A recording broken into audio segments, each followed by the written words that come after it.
second round of Jordan Peterson's 12 Rules for Life. How's it going, Jeff? It's going good. Pretty good. This book's been Awesome. fun so far. I'm enjoying it. Yeah, good.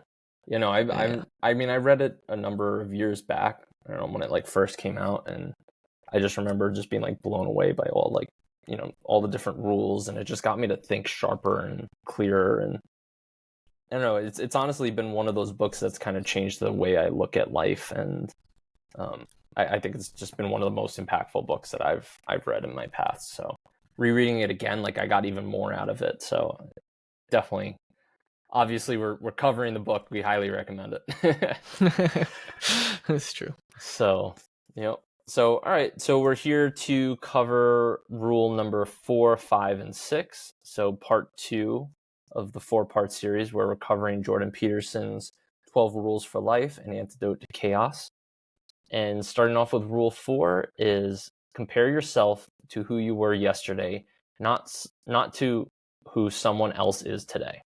Let me say that again. Compare yourself to who you were yesterday, not to who someone else is today. So I'll read a little synopsis of each, kind of like I did in the first part. I'll read a little synopsis of each of the 4 rules, and then we can just get into the, for each rule, then we can just start our discussion. So for rule 4, Peterson suggests that instead of fixating on some arbitrary point of comparison to another person's life, dare to be honest about what you really want. Start by taking stock of your life and focusing on small changes that will make tomorrow better. While this is a big challenge, taking some responsibility for your own happiness rather than choosing resentment at the world enables you to gradually aim higher and higher, benefiting yourself and the world. So essentially, compare yourself to who you were yesterday, not to somebody else, and how they are today. Because everybody has such a wide variety of backgrounds. And that's one of the things that I hate about labeling people is or putting them into a group. It's just because you're a part of a group does not mean you're anything similar to the next person or the person after that. We're all individuals. We've all gone through different things in life. So it can become a very dangerous thing to start comparing yourself to other people. If you want to improve your life, don't look to other people to do that. You can look at people, I think, as examples for traits that they exhibit that you want to, follow and mimic and look up to. I think that's really important, especially if they're good people. But if you actually want to get there, don't compare yourself to them. Don't compare yourself to the person who lives in a big house or who, you think has the perfect life. Compare yourself to who you were yesterday and what can you incrementally improve to get better. And I think that's the gist of this chapter. And I think it's a really good chapter, especially in a day where we're so engrossed in social media and comparing ourselves to others. Yeah. What do you think was your biggest takeaway for this chapter? What hit home the most? Well, I took some notes here. I think there's a lot of stuff. He goes through a lot of different things. But I think the biggest thing is that you develop what you want out of life, right? And you need to figure out what your plan is. Take an assessment of yourself. One of the things he says is you might ask yourself, if your life was better, what might it look like? What does better really mean? So try to figure out what your ideal is for your life, and then start taking tangible steps. If your dream is to, I don't know, let's throw it out there, become a hedge fund manager, right? What does that envision? What does that look like in your mind? Is it move to a big city? Become an asset manager where you're in charge of a sum of money and you're making business decisions, and that's your goal, right? Maybe eventually later down the road get married and have kids. Figure out what it is. What do you see yourself? What is important to you, and what do you want to achieve? And you have to ask yourself those questions, right? You can't just have vague ideas in your head of what it is that you want. Figure out what it is and then aim small in getting there, right? Like what steps do I need to take tomorrow in order to get there? Okay, tomorrow I need to start maybe some job applications. Let's say I live in the country and I want to move to, I don't know, I'll just throw it out there, New York City, right? Because that's what I want to be. I want to be an asset manager or hedge fund manager. So figure out a way, like start applying to jobs in the city, figure out a way to get yourself where you want to be, and just start small. What do I need to do tomorrow? Okay, I accomplished that. What do I need to do the next day? And stay consistent, stay small but consistent towards what you want, and develop and question what you want, figure out what vision in your mind looks right, and start acting towards that vision. And don't start paying attention to what your friends doing or what some people on social media are doing or some other person who's accomplished more at your age. Like, throw all that out the window. Everybody has a different background. Like, focus on you and your situation and question where you want to go. And I think again, that's another big gist of what this chapter is, and what I kind of took away from it is, those thoughts. What about you? Yeah, kind of the same thing. I mean, along the same lines that you mentioned, and I kind of alluded this to in the last episode too, but there's a portion in the book where he talks about people get complacent when they're good at something, and then they almost fear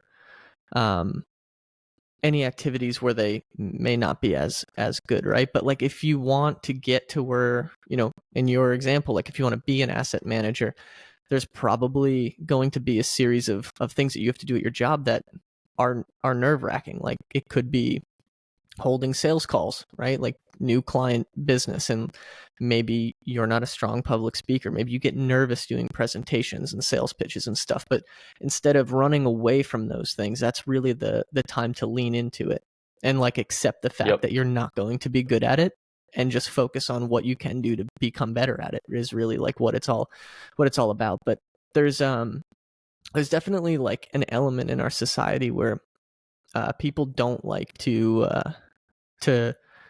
do things that they're bad at, or they'll give up really quickly. Could be a sport too, right? Like put your kid in soccer for a day, and maybe he's not the fastest, or has trouble like aiming the ball when he kicks. He misses passes or misses goals and stuff like that. And then that kid comes home and he's like, I don't ever want to play soccer again. I suck. There's like a natural tendency for us humans to want to run away from the things that we're not good at. But if you actually want to become a better person and you want to achieve those goals of being, the asset manager or hedge fund owner or whatever, like, it's about leaning into the things that you're worse at along the way. That was a big takeaway for me. No one likes to do things they suck at, Yeah, no, I think that's a huge thing, is being persistent with what you want. And like, you're not going to be good at it. So like, you need to have a vision, right? And I think you need to dream big, right, as well. But you also need to start small. I think too many people, they want to start from zero. They want to get to 0 to 100 like that.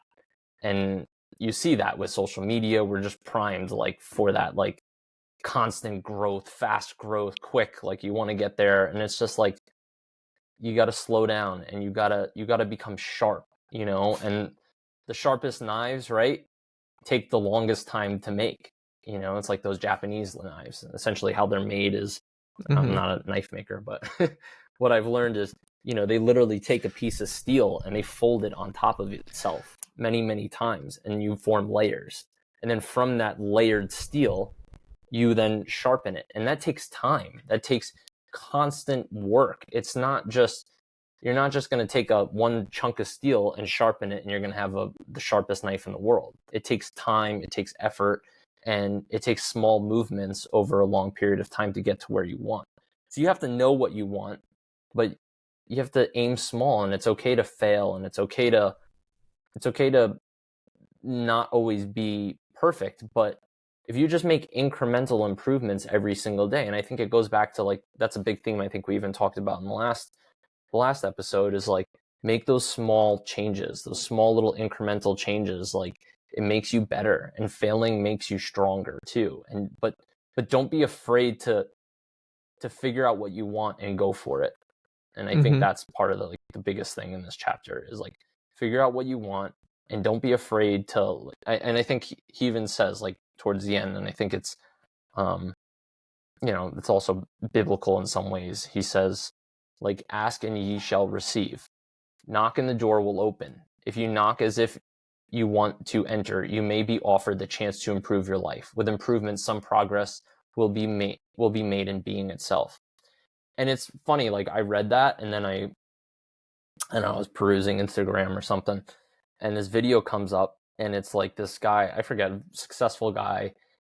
He said, like, what's the biggest thing you look for in, like, somebody who's young? And he's just like, honestly, like, if somebody just comes up to me and says, like, what can I do to help, or what can I do to get ahead, or what should I do, like, asking for advice or an opportunity, he's like, I'm willing to do that. Like, I'll give that kid a shot, It's like, because you had the balls to come up to me, you did what most people don't do, and just being that person and just having the guts to do that and put a step forward and be proactive and be strong in what you want and go for it. Like, people respect that, and people in positions of power respect that too, because they were, anybody who actually accomplished something in life wasn't always at the top. They started at the bottom too, and they know what that's like to be in your shoes. So I think they look back and they say, oh, that person did something, like, he pushed himself forward or herself forward. Like, that's what they want to see. And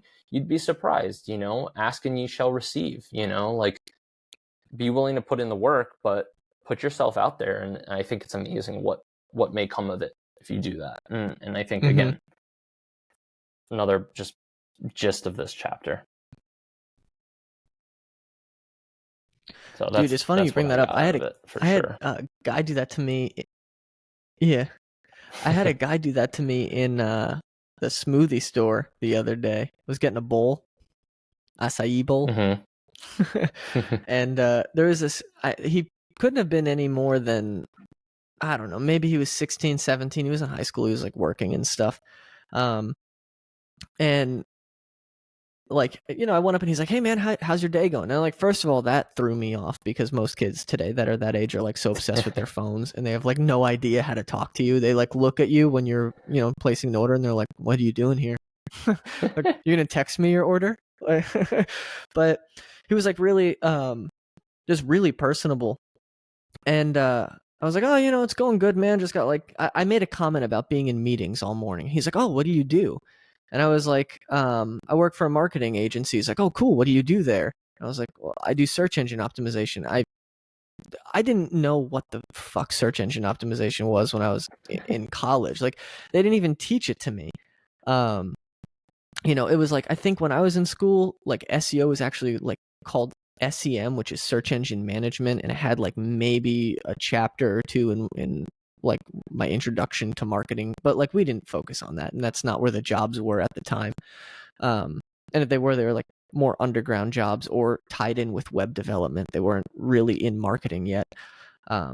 So I was, like, taken back, and the kid's like, do you have any quick tips that you could give me to, like, help me get my website more clicks? He's like, I just started my own photography business, and I'm looking for and I'm like, this kid is, like, 17 years old, making acai bowls, and he's, like, running a photography business on the side. And every person that was coming in there, he's, like, talking to them and, like, networking and asking questions. I'm like, this guy's gonna go places if he keeps up that attitude and he keeps a good head on his shoulders. Like, that kid's, like, there's no way he's No stopping that. Yeah, but yeah, that's awesome. That's awesome. Yeah, and kids like that, or whoever, like, if you're willing to, like, put in the work and you're willing to ask for things, like, it's amazing what people will divulge or what people will do to help you, because at the end of the day, we're all people, right? So it's like, if you go up to somebody who's running a company, a successful company, and you just, like, genuinely, like, show interest and ask them questions and say, like, how can I get involved? Is there any opportunity? Like, it's amazing how people will bend over backwards for others, just by showing an interest and being willing to, like, give a helping hand. People are amazing. So I think that's, like, such a true parable. Like, ask and ye shall receive. Figure out what you want, figure out what your ideal is, and put your best foot forward. But But at the same time too, don't compare yourself to other people. Focus on how you can be better. Don't worry about, Joe Schmo. You don't know his background. You don't know his family background. You don't know where he's from. You don't know what his education is. Like, you can't compare yourself. It's like somebody, like a poor kid who grows up in Appalachia. You can't compare yourself to, a hedge fund manager's son who went to Harvard and, has had an easy, quote unquote, easy existence, right? Like, things have been handed to him. He's been in the best college, the best schools, the best college in the world, let's say. Like, yeah, he might have put in effort to get there, but his life is totally different than yours. You can't, and you don't know what his personal life is. You don't know anything. So you can't, don't make your comparison to that person, because you're not that person. Make your comparison to who you are yesterday and work incrementally to get better. I think this is just an awesome, it's really an awesome chapter. And I think it's been relevant throughout time, but even more relevant today. There was a really good point I wanted to find. Where was it? Oh, this is what I also thought was interesting, is like, success and failure is not black and white, right? Like, there are many different games to which we can succeed, right? So like, you can become, let's say you're not good at being, I don't know, a student, but you're really good at like electrical work. You love electricity, you love like wiring houses, you love playing with it as a kid, and like, then maybe you're geared to being an electrician, and maybe that's what you're good at. Or maybe you really don't like your 9-to-5 job, but you love your kids, and you just want to be like the best dad and play with them, and like that, maybe that's a game you want to play at and you want to be successful. So success is so hard to define. So like, don't look at somebody, that hedge fund manager. Oh wow, that's like an ideal for me, let's say. You don't know what that person's life is like. You don't know what their personal life is like. Maybe they treat their kids like shit. Maybe they don't have a wife that's cheating on them. Like, maybe they don't have a great life. So don't try to compare yourself, because you don't know the totality of a person. There's a lot that goes into a person. And there's many different games to be successful at. I think in corporate America and in America in general, like, we're primed to be like, your career and like how much money you're making, and you have this like, it's really a toxic mindset, because there's so much more you can be successful at than like your career, and I think that's just important to remember too. So it's very hard. You got to figure out what's right for you, and what winning in your mindset is, and to me, that's like the biggest thing, is figure out what's important to you, and don't be afraid to go for that. Definitely. There was also, just to add to that, one point that I had was like, learn to ask yourself questions on things. Jordan Peterson gave this analogy of, somebody who's, struggling, and they ask themselves like, well, what would make me happier? What would make my life better? And that person's answer was, well, I want my boss's job. And it's like, when you ask questions, the idea is to basically like help you change your perspective on things. Like, instead of just saying, well, I want my boss's job, well, maybe you're not, maybe you don't know when your boss is gonna, like, how you're gonna get your boss's job. They may have to be fired, they may have to resign, they may have to get promoted. Like, there's a number of factors that are kind of outside of your control, where you're not going to get your boss's job immediately just because you say you want it, right? Like, it could take some time. So it's like digging into that a little bit deeper. What about the job is so appealing? Is it do you want more money? Do you like the responsibilities that it involves? Do you like the people that he works with? Like, and start to think about that. And then the way Jordan Peterson says it is that new information is going to present itself, and you'll get some answers out of that. Maybe it's like, well, my boss seems less stressed, and he seems like he's able to delegate a lot of information to off to other people, and I'm loaded with work. Okay, well, maybe you find another job that has a better work-life balance. Maybe you have the ability to manage tasks a little better. Maybe it's about money. Well, then you can still go out and find another another job that pays more. So it's learning to ask questions and then allow those questions to give new information, give light to new information. Yeah. Yeah, I mean, I think you hit it. I think that was great. That was a great example. And like you did, you just rattled off questions to yourself. Like sometimes you have this ideal in your head, but it's like, what specifically about it do you want? You're lucky in the background. Yeah, that's all good. I got my 2 two phone dogs calls are in back to my. back too. Yeah, I guess they want to add to the conversation here, but yeah, like what you just said is ask yourself specific questions. What exactly do you want? I think people just get this ideal in their head, and then they get like so caught up in the rat race, and they're not living in the moment. And I think that's a whole other thing. And I think maybe we should study this in the future. Is like, because I've read different books on it. Is like mindfulness, meditation. It's like reflect on what it is that's important to you and ask yourself those deep questions. That's what you did. You just rattled off like, all right, I want my boss's job. Well, why? What specifically do I want? Do you want the time? Do you want the money? Do you want the status? What do you want? Do you want people to, look at you differently? What is it that you really want? And be specific, and that will kind of reveal what steps you need to take to get there and what's right for you, really. So yeah, I think it's a beautiful chapter, and it's a good rule for sure. Nice. You want to go to the next one? Go on to rule 5. The next one? Yeah, let's do it. So rule 5, do not let your children do anything that makes you dislike them. Do not let your children do anything that makes you dislike them. Peterson contends that modern parents hold a romantic and unrealistic view of their children's innocence. They're also afraid to make their kids dislike them, so they avoid the hard work of discipline, neglect that's harmful in the long run. Peterson urges parents to use both positive and negative reinforcement to maintain clear boundaries, which helps kids learn to get along with peers and adults in the outside world, benefiting everybody. I think this is like more than, there's so much stuff to unpack in this one, because in my opinion, the way I see a lot of parents in today's world is like they just baby the shit out of their kids, and it's not good.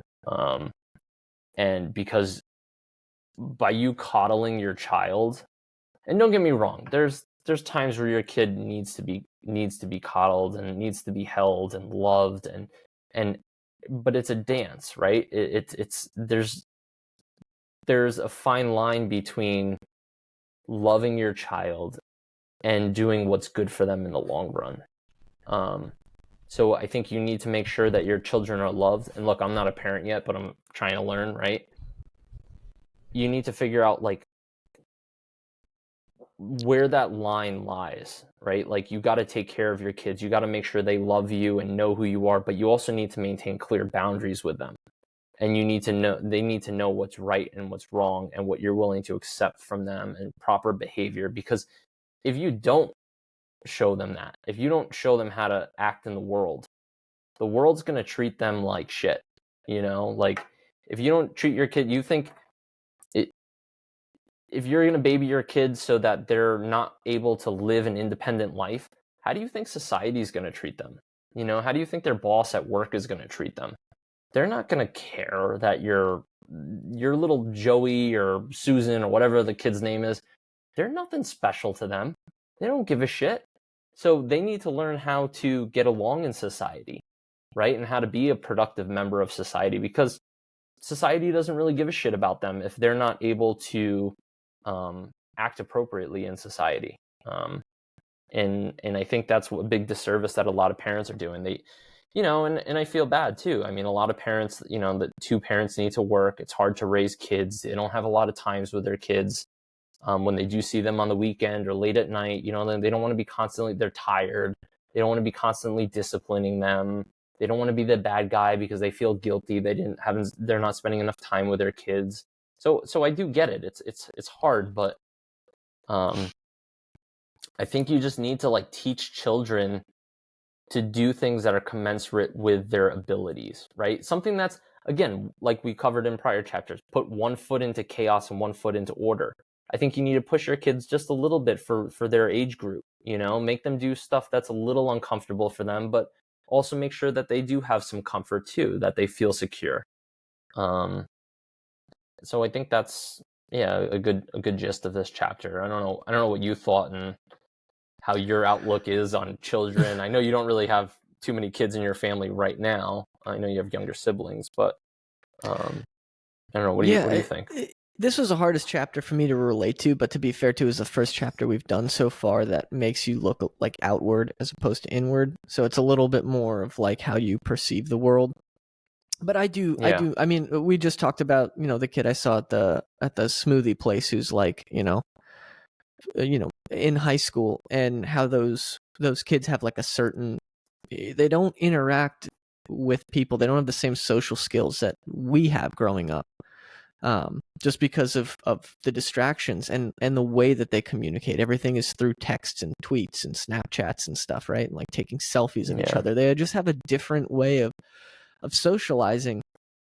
But I don't know. I feel like this gets progressively worse because our generation, being at like the tail end of the millennials, like we were the last or probably the first generation to like really get introduced to technology and stuff. So we kind of grew up with computers and cell phones and things like that, but we weren't dependent on them.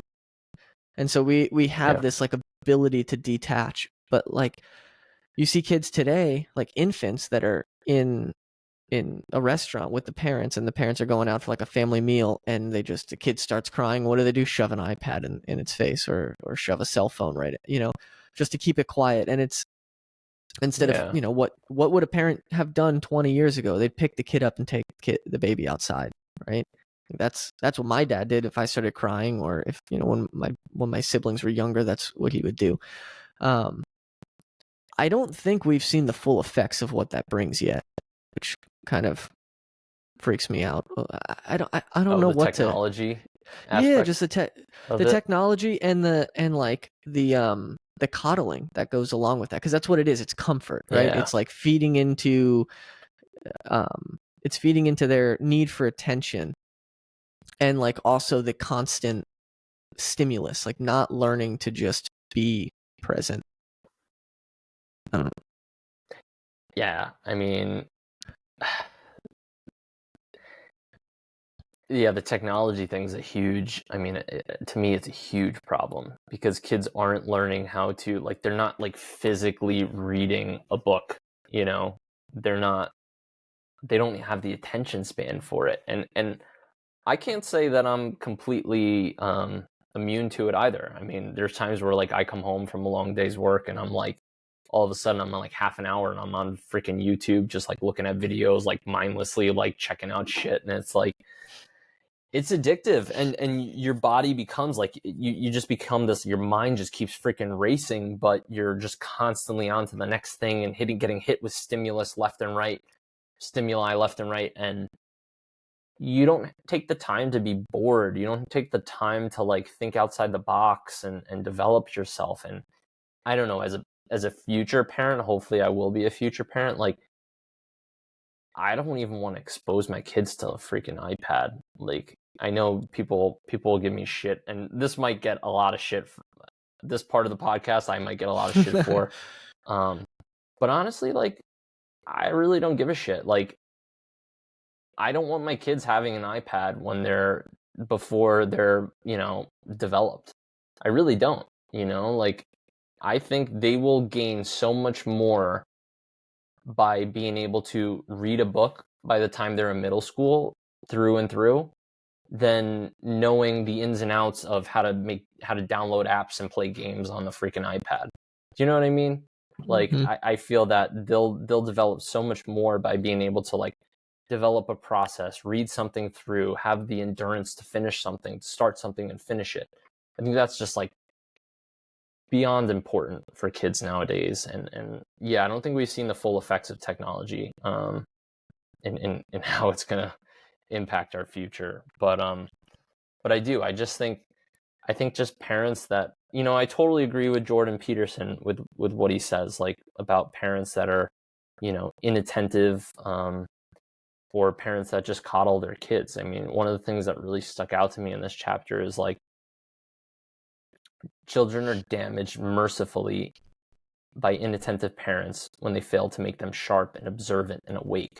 That's your job as a parent. Your job as a parent is to make your children awake. You want them to be able to operate independent of you, right? Like if something happens to you, you want your kids to be able to fly. That's the natural progression of life.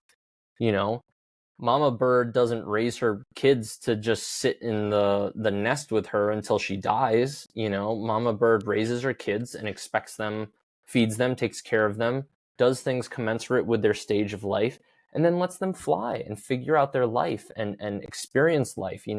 Mama bird sets them up for, the world outside. She doesn't just kick them right out of the nest as soon as they're hatched. She takes care of them. She brings back food for them. She, makes sure they're warm while they're young, but then they fly, and I think that's the important thing is like as a parent, you want to make your children sharp. You want to make them observant. You want to make them awake to the world around them so that they make good decisions for their life. You don't want these weak, like people are just freaking weak now. And it drives me crazy. It's just like take some freaking ownership of your life and stop coddling your kids and stop making excuses for them and stop, I know I'm getting a little emotional on this one, but like, don't just assume that the teacher's wrong. Ask your kid what the hell they did wrong, or ask the teacher what your kid's doing wrong. Be open to criticism. And that's just, I feel like everybody today, not everybody, but there's a good portion of society that's just like not open to criticism. They don't believe their kids can do no wrong. And you're setting your kid up for a miserable existence. Yeah, they might win the little battle, let's say an argument between their teacher if you back up your kid on something. But they're going to lose the war of life. They really, really will. So I think that's what one of the things like Jordan Peterson hammers on. I mean, he says like, children are damaged when adults in charge of their care are afraid of conflict, no longer correct them, and leave them without guidance. He recognized he recognizes those kids on the street, right? These damaged kids will not get attention from other adults who rather spend time with other children. So in other words, like you want to make sure your kid can get along in society and that you are strong enough to get into conflict with your kids and set them straight. You're not, as a parent, you're not your kid's friends. You're their freaking parent. You'll do anything for them, right? But you have to be more respected. Your kids need to know and that's one thing that like he even says too, and it's just true. Like kids constantly test the boundaries. They want to see what they can get away with, right? Like, all right, let me do this a little bit more. That's just natural for them. They want to test. They want to see what their parents will tolerate. And it does not mean, I don't know a single child that had like fairly strict parents that love them that turned out messed up. I don't know one. Like you have to be willing, you have to be open to your kids, but you also need to give them structure and be tough on them too. And again, it's a balance. You don't want to be too far one direction or too far the other. You want to be somewhere in the middle. A little bit of that yin and yang, and that's usually the way to go. So I don't know if you have anything to add on that. Well, yeah, just slightly. Like Jordan Peterson also said, which I thought was interesting, is like when you give a kid too much control, you allow them to basically build like a defiant personality, right? So when you don't give them boundaries and you don't instill discipline and like the right, I guess, guidance when they're younger, you can basically make that child believe that it's always right in life. And so that can be very difficult, I guess, as they get older, right? That's when you're really going to see like behavioral issues. You're going to see issues with relationships, friendships. I don't know. It's just different. I was telling you this the other day. I started playing music with a guy who lives down in the Everglades. He's like probably 45 minutes away from the nearest grocery store. I mean, he's out there. And he has two kids. They're 8 and 10, I believe. And they act so differently than any of the city kids that you see when you go, 45 minutes back out to the coast.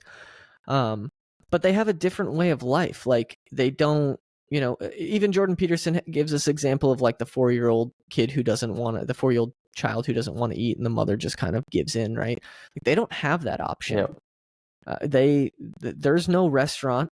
You can't. There's no going to a quick grocery store. It's like what's made for dinner is what you eat. A lot of times they live off the land, so they hunt, they fish a lot, and I think the kids develop a appreciation for what they're eating because of their upbringing. Like they understand where the food's coming from. They understand what it requires to get the food on the table. I think there's I could go on and on with them for a while because I think there's a number of things that kind of factor into it. But the point is, like, they live a life that's detached from society. I mean, sure, they have their video games, they have a TV. They're not like living off the grid or anything like that. But they have responsibilities on the property, and they help their dad fish, and they help their mom cook dinner, and they help around. They own a campground, so it's like part of the business out there too. So they help with like chores on the grounds and stuff like that. They're so used to communicating with people who are coming into the storefront and communicating with like neighbors and stuff like that. And everything revolves around family too. Like when I showed up at the house and they had never met me before, and they knew, like their father told them, hey, I have a friend coming to play some music and stuff. And they're like, well, who's this guy? Like, why don't we know him? Why don't we know what he looks like? Like, we want to meet him. He's in our house. Like, and so they had to come down and like, meet me and shake my hand. And like, that was like an important thing to them. The relationship was an important thing. No 8-year-old cares about that today, or very few care about that today. It's just like they want to be in their little video game and watching TV and that's it. And I just think that it's not that kids are any different. It's that their environment's changing, and you as a parent have control over that, at least to some degree. Yeah, no, 100%. Yeah, I mean, I think that's an awesome example of how, like, you give these kids responsibility on a farm. They're a little more in touch with nature. They're a little more in touch with not having as many options, right? And they're in touch with probably parents that like don't take shit, They're probably loving parents. They probably care about their kids a lot. But, if they do something that's out of line, they're going to hear of it, and there's going to be repercussions for it, and those are models. Those will probably be model citizens. Those kids will grow up to be good people. And I think that's awesome. That's what we need in society. So I think that's an awesome thing. And too, like, I just went camping, like, up in the Adirondacks, like, so it's considered like, pretty like primitive camping, right? Like you put all your stuff onto a canoe, you canoe out to your site, and like whatever you bring is what you're living off of for the next week or whatever.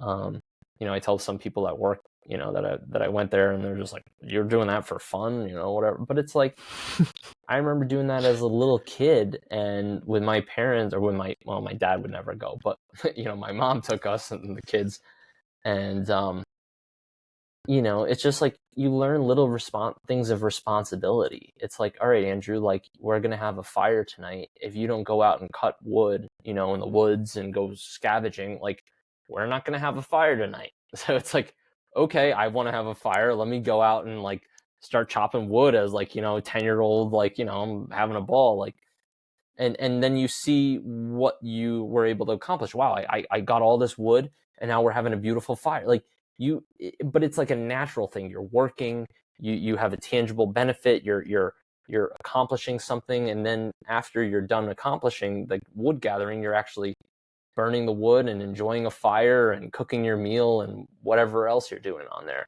making s'mores. And those little things, it's being in connection with nature, it's learning responsibility, doing things that commensurate with what you're capable of doing. Like, I think other parents, if they gave a 10-year-old an axe, they think you're like out of your mind, and they need to call the child protective services. And it's like, what the hell's wrong with you? And it's like, what's the big deal? You know what I mean? Like, he knows if he hits himself with that axe, like he's gonna be in bad situation. Like, like, and you live, most of the time you live. And I'm not saying to do like risky things or like put your kids in harmful situations, but I think allowing them to do things that are commensurate with what they're capable of doing, and maybe a little bit above what they're capable of doing, isn't a bad thing. I mean, you got to think there's like kids in like, Africa or South America and other countries where, like, for whatever reason, the father dies and they're 14 years old. I mean, I know this story in like Italy. Like, um, my dad's cousin's father went to jail for whatever reason. I'm not even sure.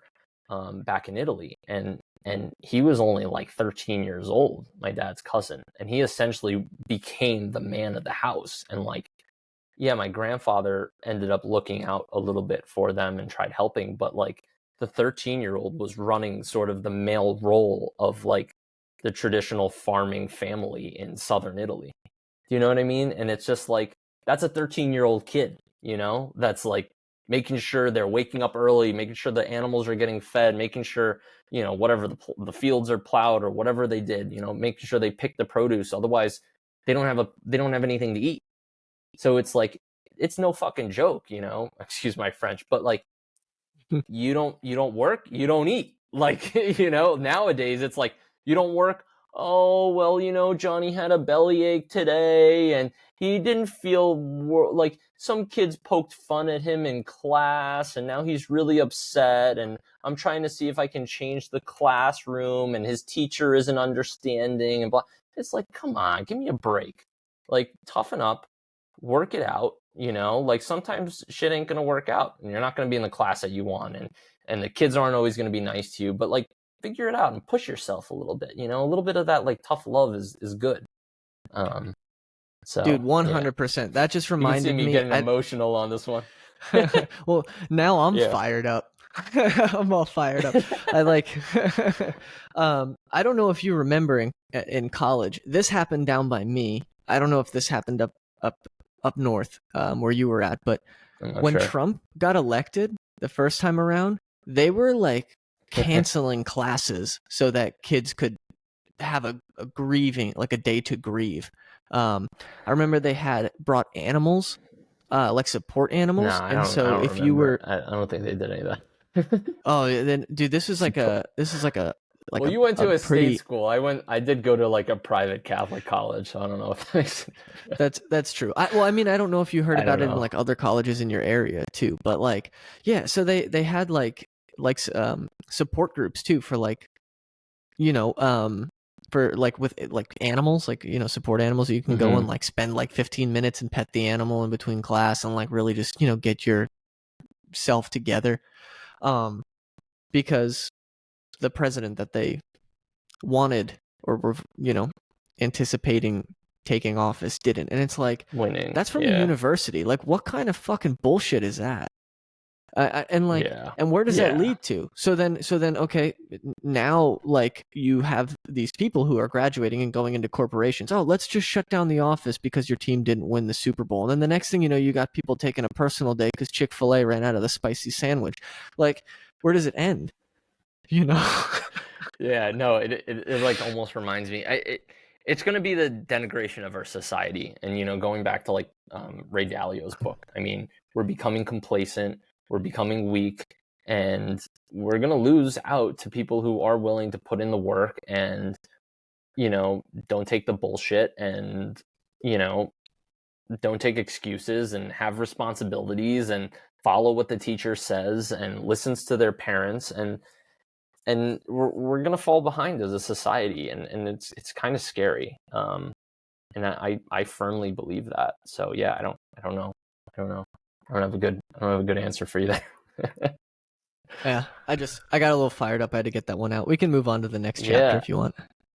No, but yeah, no, sure. But I totally understand. And I think, doing things like making safe spaces for people, like it's bullshit. Like, people have to know that they're cared about. If somebody's going through a crisis, I get it, right? Like a true crisis. You're I don't know, your parent dies, or you're sexually abused, or something horrific, right? Like, you need a safe place to go to deal with that trauma and get past it, and deal with whatever you need to do, hold those people accountable, or you need somebody to talk to. I think that's important, right?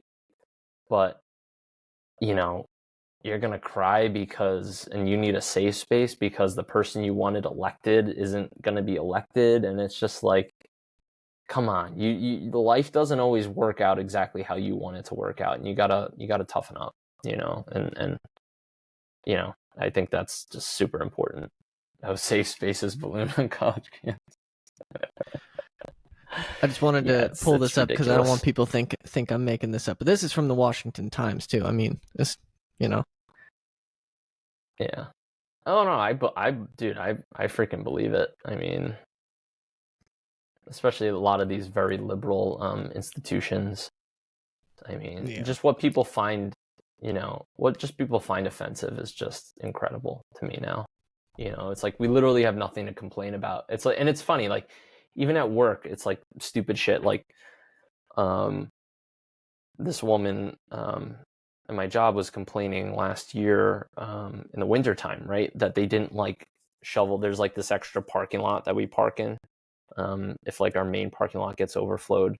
And for whatever reason, whoever was cleaning the snow didn't really get out of their truck and like shovel an area around the gate. So like you kind of had to walk on top of like a thick thing of ice. And yeah, it was somewhat slippery, but it wasn't anything crazy.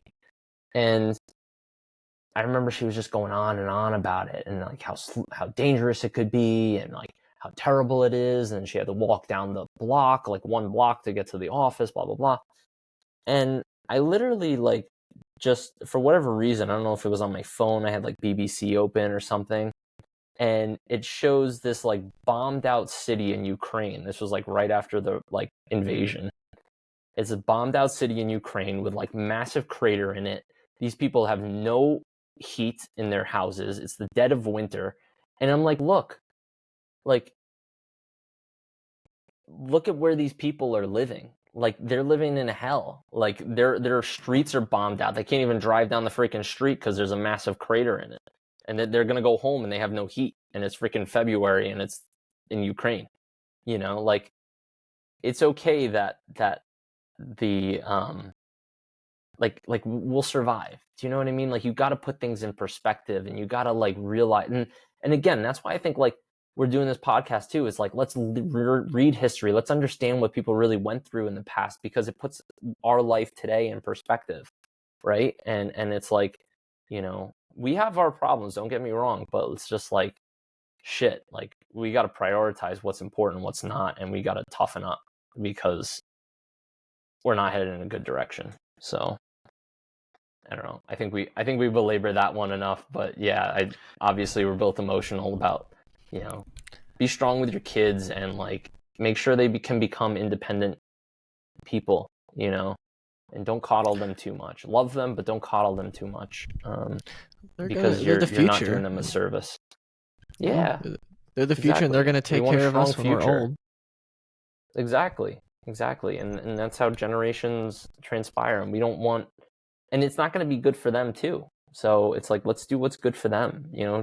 Keep your kids sharp, keep your kids educated. Let them build some resilience. It's important. So we'll move on to Rule 6.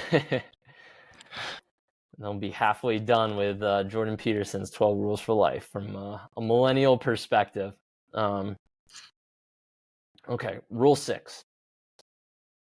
Set your house in perfect order before you criticize the world.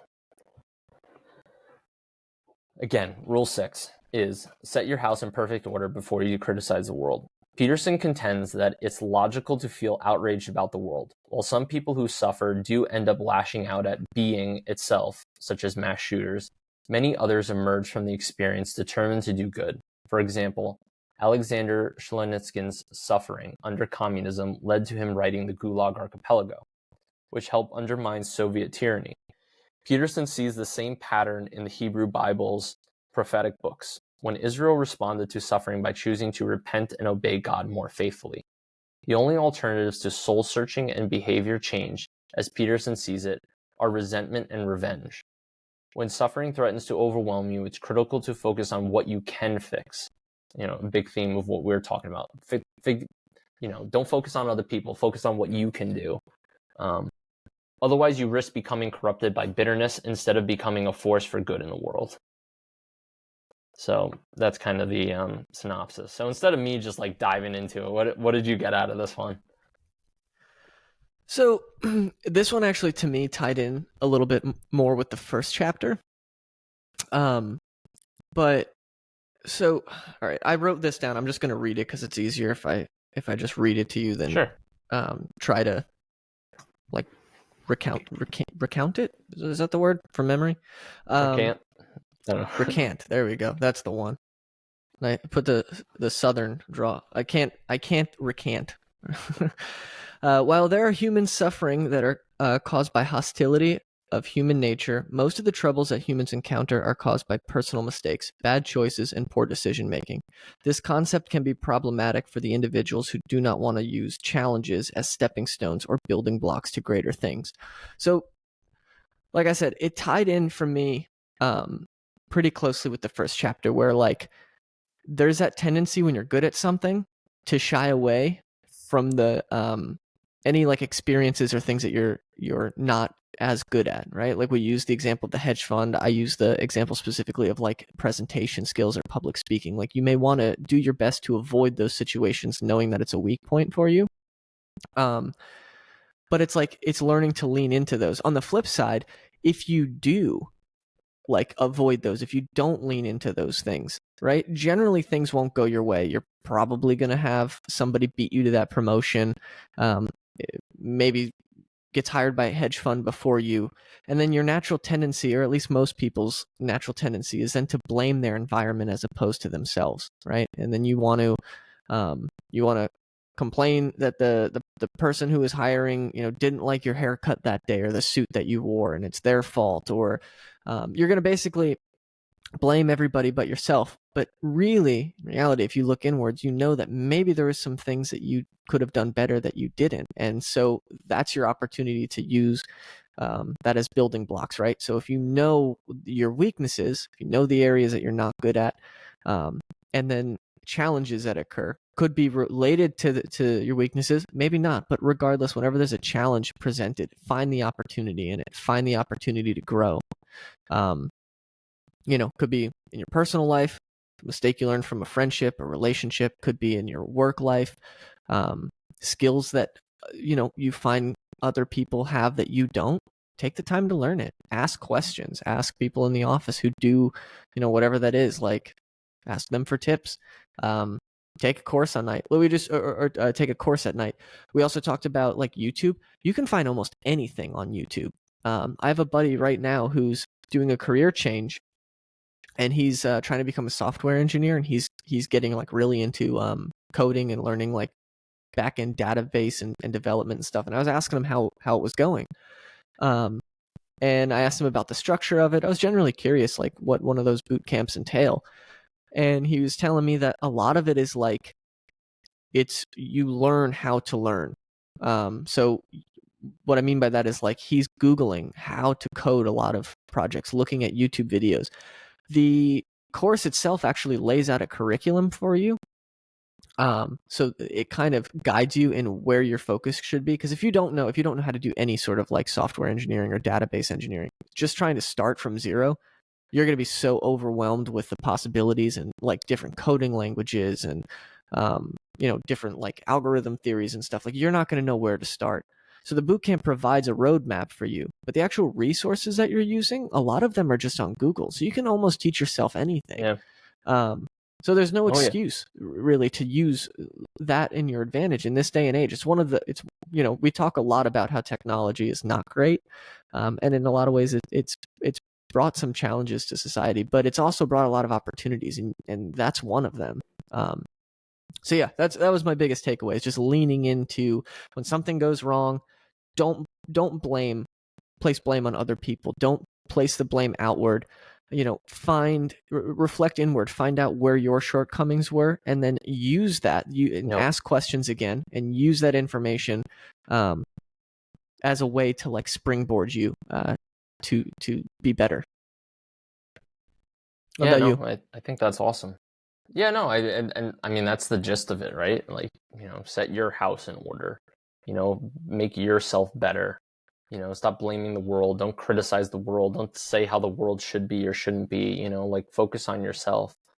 Yeah, I mean, I pulled a bunch of different things too out of this chapter. I mean, I think he makes a good point. Like he talks a lot about like mass murderers, and he goes into Leo Tolstoy and and sort of like what they think of the world, right? And it's easy to fall into this trap where you just like want to blame the world, and you have this like anger towards the world because things haven't gone your way, or you don't see humans as like a power for good, right? And I think it's very easy to fall into that trap. And for some people, it's very logical too. I mean, like he talks about like, the Columbine duo. So they were one of like, the first like, I guess, super famous like mass murderer shooters like in America, right? Back in 1999. And they wrote a lot of like manifestos and other crazy crap. But their whole thought process was like the human race isn't worth fighting for; it's only worth killing.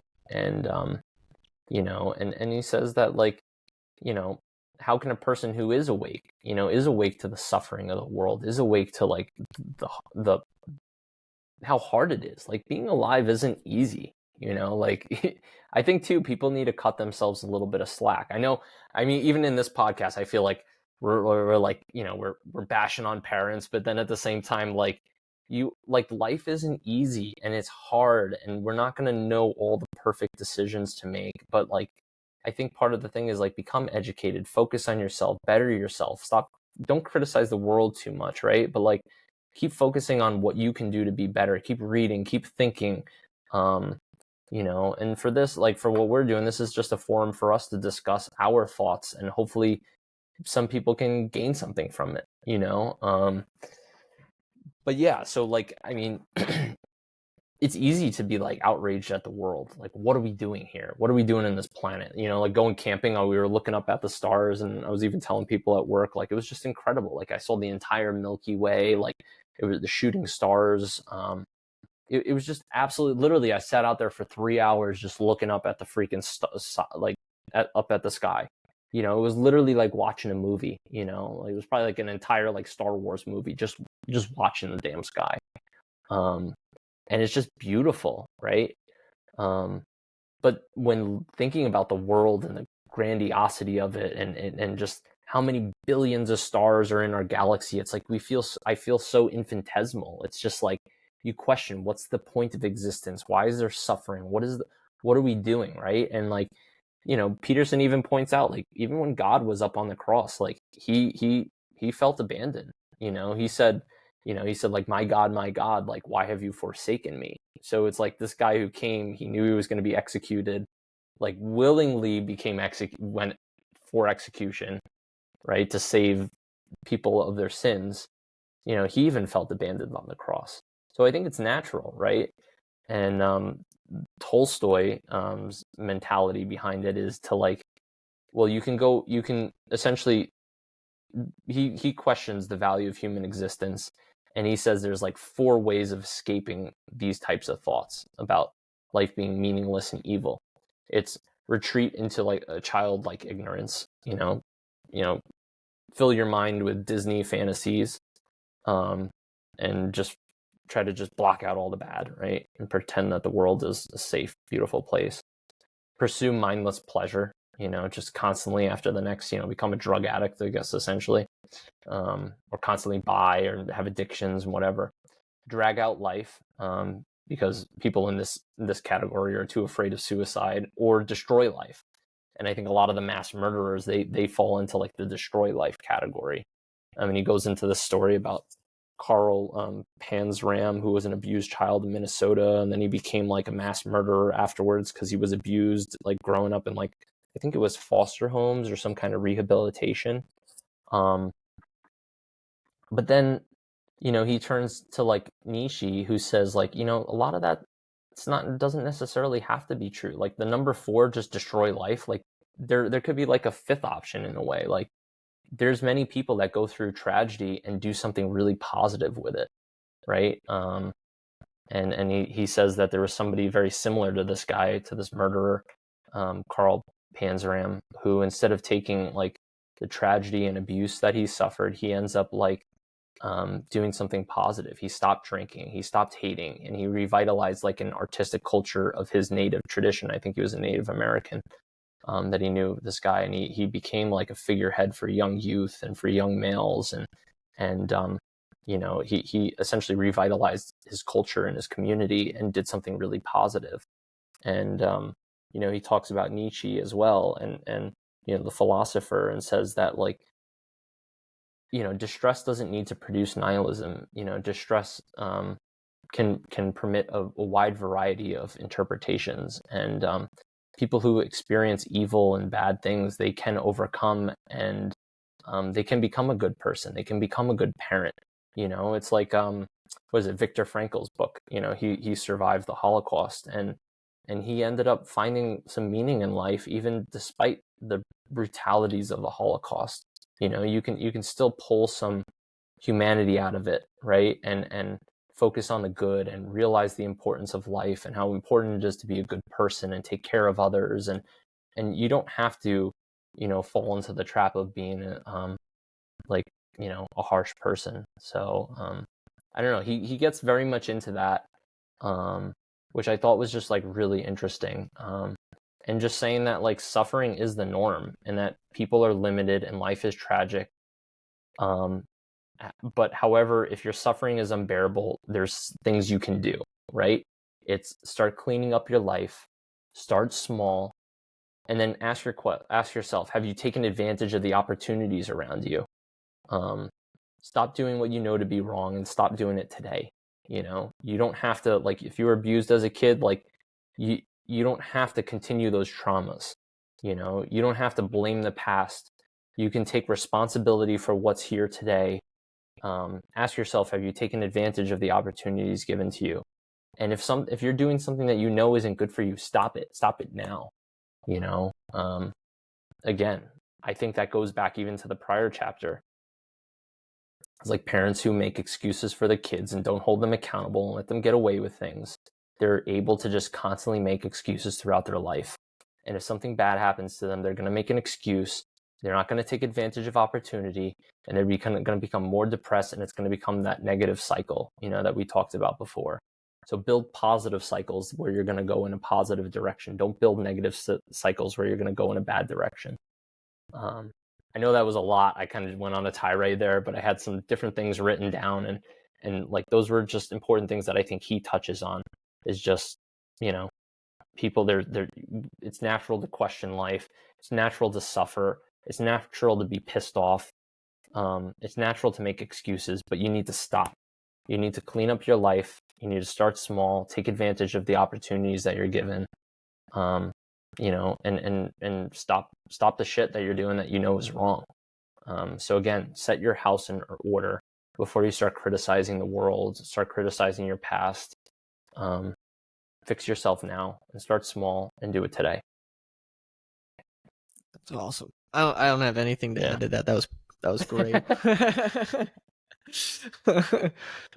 I write down these different notes, as I'm going through the book. So, I mean, like, I just kind of sketch out like some of the big things that just hit me. And I think those were the big things that hit me on this chapter. No, you nailed that. A lot of this book is just so interrelated. The rules kind of build off each other. And, anything I say here too, and now, even between us, it's like, and people that are listening, like, we're learning, right? Like, we don't have all the answers. Like, yeah, we got emotional about a couple different things throughout this podcast, but it's like, we're subject to change, right? Like we're not necessarily, we still feel passionate. I think reading this book just confirms my feelings more, and reading other books. But yeah, I don't know. We're open-minded. We're learning. Yeah, we might be in a way where we are criticizing the world in some ways, right? But I think we're trying to talk through these problems and trying to figure out how we should set our life in order. And I think that's what we're trying to do through this podcast. Yeah, and I think too, it's important to realize like out of criticism comes growth, right? Like, so if you want to become a better person, it takes some sort of self-criticism to do that. You kind of have to look inwards and figure out where your flaws are, and you're not going to be able to find your flaws by complimenting yourself. You have to dig into that. So it's, yeah, I mean, we're criticizing, but we're criticizing with good intentions. We want to try to, I know for you and I, it's like, a lot of this comes like this whole podcast started just because we have interesting conversations and we read and are interested in these things just to try to live better lives ourselves. And we know there's other people out there that are trying to do the same. So it'd be cool to have like, a little community built around that. But I mean, that's, it's not malicious in any way. It's just, kind of necessary if you want to make things better. Yeah, exactly. Yeah, and I think just talking through some of these concepts is helpful to me, because it's like, it's one thing if you read it, right? You read it, you remember it, but when you have to regurgitate it, when you have to talk about it, when you have to discuss it,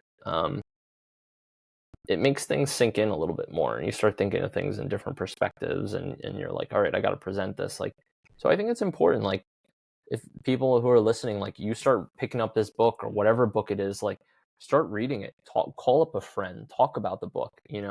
Tell us about the book. We'll pick it up and read it. And discuss it, and try to answer any questions you may have, and from our perspective, what we think about it. But still, discuss it with your girlfriend. Discuss it with your wife. Discuss it with your kids. Discuss it with your parents. Like, that's what this life is about. Is just communicating your thoughts and being open to change, and reading and just listening to different perspectives and people from different walks of life. And that's what we're trying to be. We're trying to just sharpen our tools. We want to be sharp. We want to be enlightened and awake people, right? And I think, this goes for you, same for me. Like, we really care about people, right? Like, I don't look at like the children of this earth, it sounds corny, like, as different from me. Or my future kids, right? Like, we're all interconnected in this vast universe, like, we're all here on this small little planet. We need to help each other out. We need to give each other advice. We need to work together. And yeah, that's the point, is we really do care. So hopefully you guys feel that. Hopefully you guys are learning from this. And yeah, this is part 2 of the 4 parts of Jordan Peterson's 12 Rules for Life. So, pick up the book, keep reading it. There's going to be more to come. So we still got 6 more rules to cover. Yeah, and hopefully you're enjoying it. Awesome. Well, it's been fun. Good night. Yep. All right. Awesome. Take care, guys.